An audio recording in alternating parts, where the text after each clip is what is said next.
Ekaterina nearly dropped her cup. Coffee splashed onto the white tablecloth at the Breeze Cafe, leaving brown blotches. "What are you talking about?" She dabbed at the stain with a napkin, carefully avoiding her husband's gaze. Oleg sat across from her, calm as ever. Even when accusing his wife of infidelity, he looked as if they were discussing the weather. "That manager of yours." "Anton." "Oleg, you've lost your mind." "Maybe." He took a sip of coffee. "But you've changed. New haircut, new dresses, and you've stopped nagging me in the mornings." Ekaterina looked up. He wasn't angry, more curious, as if examining an interesting legal case. "Is it bad that I've stopped nagging? For you and me, a catastrophe." She laughed, unable to stop herself. Oleg was right. Their marriage had been built on mutual irritation. It had worked for 15 years. "So, are you sleeping with him?" "And if I am?" He shrugged. "Then I need to know, should I take it seriously or not?" 3 weeks earlier, Anton Volkov had burst into the gallery like a tsunami. Tall, with artfully tousled hair and expensive sneakers, he looked less like a manager and more like a retired rock star. "Hello, I'm your new boss." "What do you mean, boss?" Ekaterina blinked. "You're the manager." "I bought the gallery yesterday." Anton surveyed the hall like an emperor inspecting newly conquered lands. "Nice. Boring, but nice." "What do you mean you bought it?" "Usually it means I gave money and they gave me the gallery." Her knees went weak. Old Boris Petrovich had said nothing about selling, though lately he had seemed worried. "And what happens to me?" she asked. Anton studied a painting on the wall, a landscape by an unknown artist. "Depends on how ready you are for change. This crap needs to come down immediately. It's the work of a local master, a local mediocrity." He turned to her. "Look, I'm not a monster. You're good at your job, you have a reputation. But I didn't come here to display pensioners' crafts." "Then why?" His smile was predatory. "To turn this place into something people will talk about from Moscow to Tokyo." The first month was hell. Anton changed everything: exhibition concepts, lighting, even the furniture layout. He'd show up in the morning with coffee and a new idea that upended all of Ekaterina's plans. "We're doing a young artists exhibition," he announced on Monday. "We already have a Shishkin retrospective scheduled," she protested. "Shishkin can wait. He's been waiting 150 years. He can wait a little longer." "But the catalogues are already printed." "Trash." Anton tossed them into the bin. "Do you know how many people came to the last show? 12. 12, Ekaterina Sergeyevna. My grandmother drew bigger crowds on her birthday. She wanted to kill him.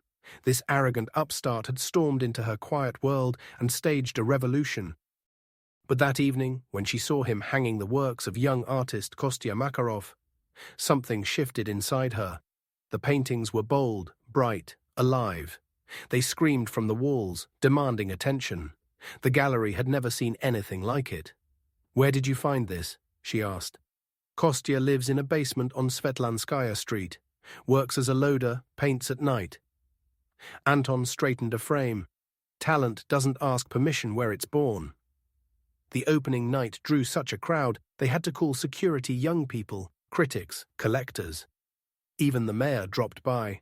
"How did you do this?" Ekaterina whispered, watching the crowd. "What do you think?" Anton stood close enough for her to smell his cologne sharp, masculine. "Honestly, no idea. I told people the truth that this was worth seeing." They began staying late. At first it was work preparing the next show, then it was just being there. They drank wine from plastic cups, argued about art and life. Anton spoke of New York, of a gallery in Soho where he had worked, of starving artists who created masterpieces, of his dream to build a place where art lived, not gathered dust. "And you?" he asked one night. "What did you dream of as a child?" "To be an artist." Ekaterina drained her cup. "But I had no talent." "How do you know?" "I applied to art school, failed." "And that was it? You never tried again?" "What's the point?" She shrugged. "I found another way to be close to art." "Being close isn't the same as being inside it." He said it seriously, without his usual irony, and she felt a sharp, painful sting. That night she lay awake beside Oleg, listening to his steady breathing, thinking about Anton's words. Being close or being inside, what was the difference? And she thought about his hands, strong with long fingers, about his laugh, about what was happening to her. The kiss happened 2 weeks later. They were hanging Marina Sokolova's photographs, harsh black and white portraits of street musicians. Anton handed her frames while she marked the spots on the wall. "A bit to the left," she said. "Here. A little more." He moved the frame and suddenly was right next to her, close enough for her to see gold flecks in his green eyes. "Better?" he asked softly. She nodded, unable to speak. Her heart pounded so hard she was sure he could hear it. "Katya." He said her name differently, and she knew this was it. The kiss was both unexpected and inevitable. Like a car crash you see coming but can't stop. His lips were softer than she'd imagined, his hands stronger, and the whole world suddenly felt different, brighter, louder, more dangerous. "This is wrong," she whispered, pulling back. "I know. I'm married. I know. We work together. I know that too." "Then why?" "Because you make me better," he said simply. "And I think I'm in love." The affair grew fast and messy. They met at his rented 2-bedroom on the edge of the city, made love on the couch under Picasso prints, drank cheap wine and talked until morning. Anton admitted he hadn't bought the gallery himself. An investor from Moscow, Roman Krasilnikov, had provided the money. He planned to open a network of galleries across Russia, with Anton managing the project. "What if it doesn't work out?" Ekaterina asked. "It will." He stroked her hair. "It has to." But there was doubt in his voice. Ekaterina moved through life in a haze, distracted at work, distant at home. Oleg noticed but kept silent. Sometimes, though, he'd give her a strange look, as if trying to solve a puzzle. "You're in a good mood lately," he remarked over dinner. "Work's going great," she deflected. "That new gallery owner, what's his name?" "Anton Volkov." "Ah, yes, heard of him. Interesting figure." She froze, fork halfway to her mouth. "What do you mean, interesting? Legally?" Oleg sipped his wine. His investor, Krasilnikov, has been linked to a few fraud cases. Nothing major, but leaves a bad taste. "What's that got to do with Anton?" "Probably nothing." Oleg shrugged. "But in our business, you check your partners." She didn't tell Anton about this conversation, but the seed of doubt had been planted. And then Svetlana Morozova called. "Hello, is this the former gallery?" The woman's voice was tense. "Yes. My name is Svetlana Morozova. I'm a gallery owner in Moscow. I need to speak to curator Ekaterina Sokolova." "That's me." "Good." The voice grew firmer. "We haven't met, but we have a common problem. Anton Volkov." Ekaterina felt her blood run cold. "What do you mean?" "He worked for me 6 months ago, promised me the world, and in the end ran off with the investor's money. And not just the money. What else? He has a talent for falling in love with the right people. I was stupid enough to believe him. I hope you're smarter." The conversation lasted half an hour. Sveta told her how Anton had charmed her, how he had promised a shared future, how he had vanished one day, taking with him a database of collectors and contracts for 3 exhibitions. "He's not just a con man," Sveta said. "He's an artist of deception. Every woman is a new project for him." "Why are you calling me?" Ekaterina asked. "Because I know what it's like, and because I have information that might interest you." "What kind of information?" "Roman Krasilnikov plans to shut down the gallery in 3 months. That decision was made even before the purchase. Anton knew from the start." The phone slipped from her hands. That evening, Ekaterina greeted Anton as usual. They drank wine, he talked about plans for a new exhibition, and she listened, wondering, was it all a lie? "What are you thinking about?" he asked. "Nothing in particular." "You're lying." Anton lifted her chin. "You have the face of the Mona Lisa when she's thinking about something unpleasant." "Svetlana Morozova called me." He froze, his face unreadable. "And what did she say?" "Everything. About the money, the promises, how you disappeared." "I see." He stood up, walked to the window. "And you believed her? Should I believe you instead?" He turned. There was pain in his eyes, but also readiness. "Sveta is telling the truth. I really did run away with her money." It was like a punch to the stomach. Why? Because I realized she didn't love me. She loved the idea of me, a successful gallery owner who would make her rich and famous. And me? Do I also just love an idea? I don't know, you tell me. She looked at him, trying to understand what she felt. Anger, disappointment, or something else? And what about Krasilnikov? Is it true the gallery will close in 3 months? True. And you knew. I knew. Then why all this? New exhibitions, plans? Because 3 months is a lot of time. Enough to change everything, to find other investors, convince Krasilnikov, or God knows what else. Or to find another fool who'll believe your fairy tales. Anton stood abruptly. If that's what you think, we have nothing to talk about. Wait. She grabbed his hand. I don't know what to think. Help me understand. He sat back down, pulled her into an embrace. I really am a con man, but with you, for the first time, I wanted to be honest. Is that true? The only truth I have. They reconciled that night, making love desperately, as if for the last time. And maybe it was. The next morning, Ekaterina woke with a clear head. For the first time in months, she knew what she had to do. Over breakfast, Oleg asked, So? Have you decided? Decided what? To leave or to stay? She looked at her husband, at his calm face, greying temples, familiar smile. 15 years of marriage, was that a lot or a little? What would you do in my place? I'd leave for my lover, he said without hesitation, if you were sure she loved you. And if I wasn't sure?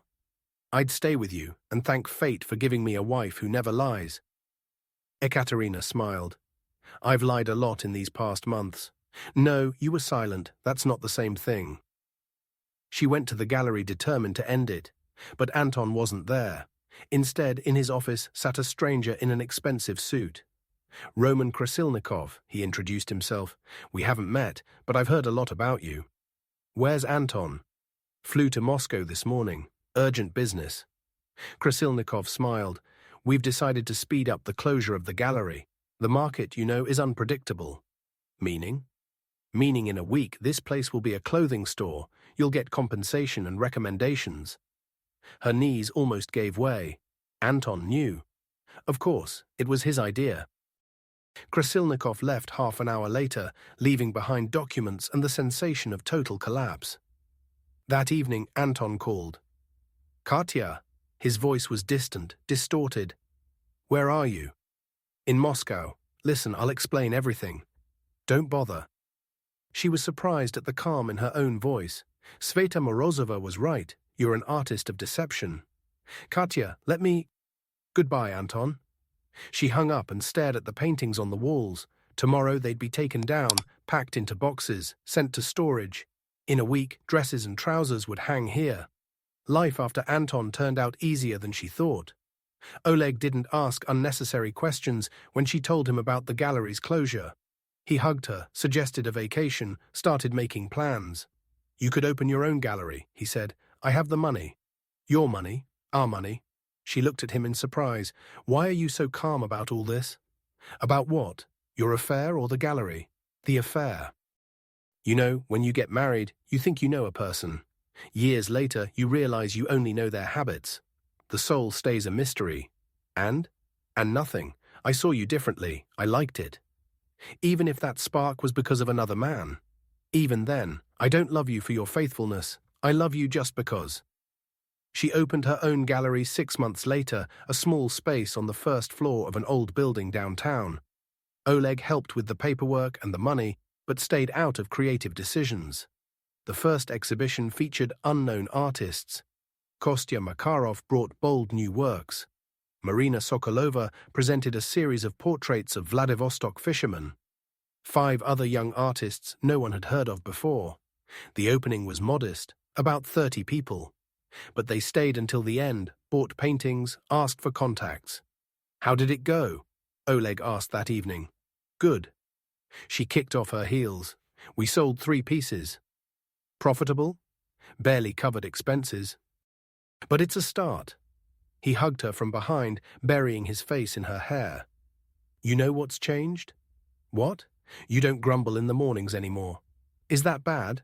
No, Now it's good. A year later, Anton called.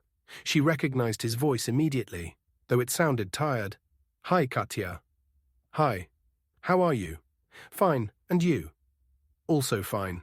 Pause. I heard you opened your own gallery. Yes. Congratulations. Thank you. They were silent. She could hear his breathing and felt a strange sadness, not for him, but for the time when everything seemed possible. Katya, I wanted to say, don't. Everything's fine. Really? Really? I'm glad. Afterward, she sat in her small office, looking at the paintings of young artists, thinking about choices. In life, there are rarely right or wrong decisions, only consequences, and she was ready to live with hers. On the wall hung a work by Kostya Makarov, an abstract in red and gold tones. The very same Anton once showed her. Kostya had given it to her as a gift for the gallery's opening. For you, he had said, for believing. Ekaterina looked at the swirls of red and gold and smiled. Anton had been right about one thing. Art should be alive. But he was wrong about another. Standing beside art and being inside it are not different things. They are the same. Outside, night had fallen. The street lamps on Svetlanskaya were glowing. Somewhere in the city, people were making their own wrong choices and living with the consequences. And Ekaterina gathered her things, ready to go home. To a husband who loved her just because, and to the life she had chosen herself. And that was enough.